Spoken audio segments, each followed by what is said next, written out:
I've been studying the behavior, the political behavior of white supremacy for a pretty long time.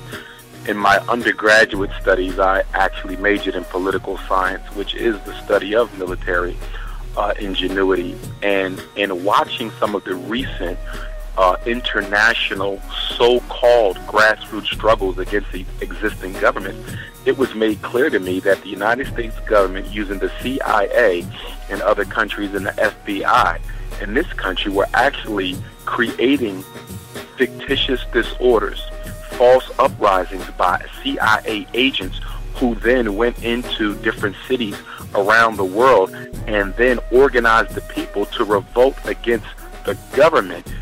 And the reason they were doing this is because the governments in office were not being friendly towards American interests.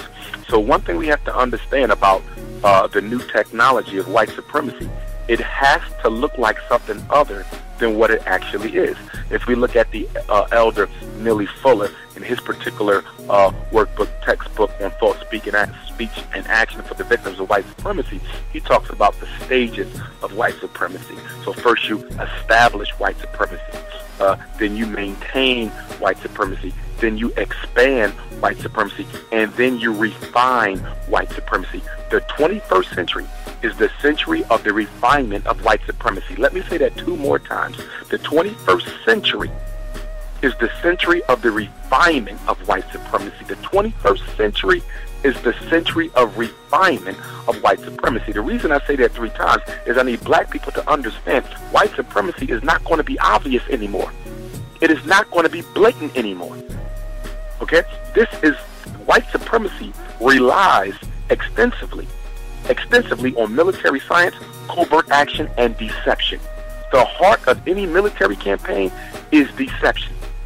So when they went into Egypt, Afghanistan, Saudi Arabia, I think they were over in Italy, the various countries around the world where you saw social upheaval, those were not genuine grassroots revolutions.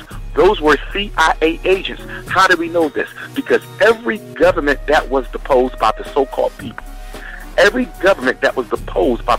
people, were governments who had leaders that were not friendly to American interests. None of the governments of the world, this is important to understand, none of the governments of the world that were friendly to American interests were deposed in these so-called grassroots uprisings and revolutions. Not a single ally of the United States was threatened by a grassroots revolution in that country.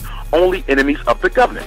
So obviously, if it works internationally, it may also work domestically. So what's going to happen in this country as black people begin to get more tired and sick and tired of what's going on in this country and our issues not being taken care of, they're going to use the FBI to do what?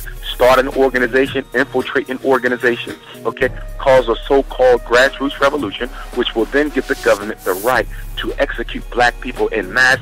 They've already deputized white citizens to do that with the Stand Your Ground law. So we have to be very careful in teaching black people that white supremacy is in refinement. It is in refinement. It no longer looks like what it is. Deception is the heart of the art of war.